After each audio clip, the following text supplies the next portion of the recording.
दोस्तों नमस्कार। दोस्तों, आज हम एक इंसिडेंट के बारे में डिस्कस करने के लिए जा रहे हैं। उससे पहले मैं आपको ये बता देता हूँ कि इस केस के अंदर आप ये जान पाओगे कि इंटरिम बेल कैसे मिलती है, एंटिसिपेटरी बेल कैसे मिलती है, उसके सर्कमस्टांसेस और फैक्ट क्या क्या होते हैं, किस आईपीसी के सेक्शन के अंदर आप एंट्री प्रोटेक्शन ले सकते हो, एंटिसिपेटरी बेल ले सकते हो, और कौन कौन से ऐसे एक्ट हैं अगर एफआईआर लॉन्च हो जाती है तो आप हाई कोर्ट में अप्रोच कर सकते हो, उसके बाद सुप्रीम कोर्ट में अप्रोच कर सकते हो बेल के लिए, वो भी एंटिसिपेटरी बेल के लिए या इंटीम बेल के लिए। ये जो घटना है 10 जून 2022 की एक घटना है, जहां पर मस्जिद में जुम्मे की नमाज अदा की जा रही थी और समय था 3 बजे का। उस समय कुछ लोगों ने पुलिस के साथ मिसबिहेव किया और उसके ऊपर पत्थर और बॉम्ब फेंके।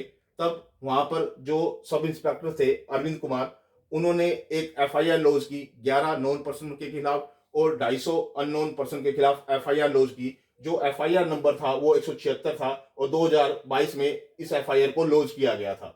जो सेक्शन लगाए गए आईपीसी 8060 के, उस सेक्शन में 143, 144, 145, 147, 148, 149, 153A, 153B, 295A, 307, 332, 353, 427, 435, 504, 505 subsection 2, 506, 120B, ये सारे के सारे आईपीसी के सेक्शन लगाए गए।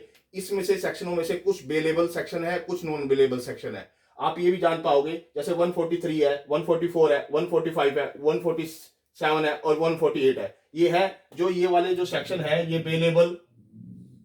बेलेबल है। और इसके साथ जो अगले और सेक्शन है 427, 506 और 504, ये भी क्या है, बेलेबल ऑफेंस है। और जो अदर है 149, 153A, 153B, 295A, 307, 332, 353, 435, ये क्या है, नॉन बिलेबल।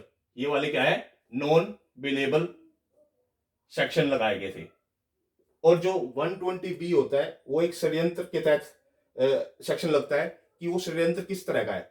और 120B तब हम बता सकते हैं कि ये बेलेबल है या नॉन बेलेबल, जब उस अपराध, किस तरह का अपराध किया गया है, वो किस श्रेणी में आता है, तब इसको हम बता सकते हैं कि ये बेलेबल है या नॉन बेलेबल। जो अगला जो सेक्शन इसमें इंप्लीमेंट लगाया गया एफआईआर के अंदर, सेक्शन 4/5 एक्सप्लोजिव सब्सटेंस एक्ट, ये भी नॉन बेलेबल ऑफेंस है।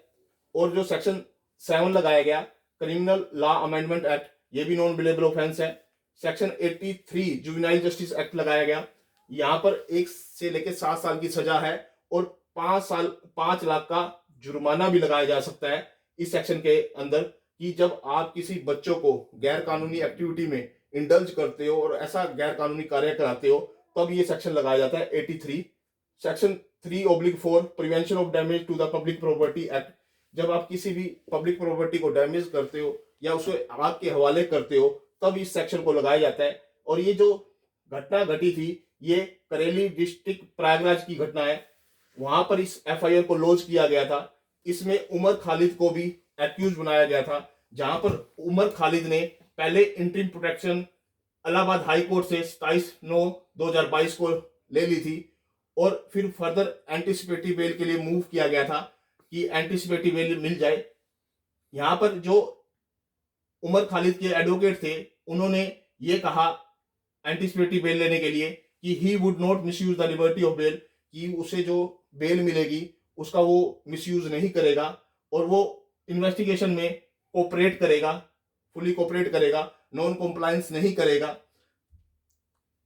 जो कोर्ट ने ऑब्जर्वेशन पाया कि आयु के द्वारा जो इन्वेस्टिगेशन ऑफिसर है कि उसने कोई भी ऐसी चीज कोर्ट के सामने नहीं रखी है जिसमें यह पता लग पाए कि उमर खालिद ने इन्वेस्टिगेशन में कोऑपरेट नहीं किया है, और जो भी उस पर डायरेक्शन लगाई गई थी वो सारी उमर खालिद ने फुलफिल की है। उसके बिहाफ पर कोर्ट ने उमर खालिद को ग्रांट कर दी एंटिसिपेटरी बेल। यानी कि इस केस के माध्यम से आपने ये समझा कि जो बेलेबल, कुछ सेक्शन बेलेबल है, कुछ सेक्शन नॉन बेलेबल है, और जो अदर एक्ट लगाए गए थे वो भी नॉन बेलेबल है।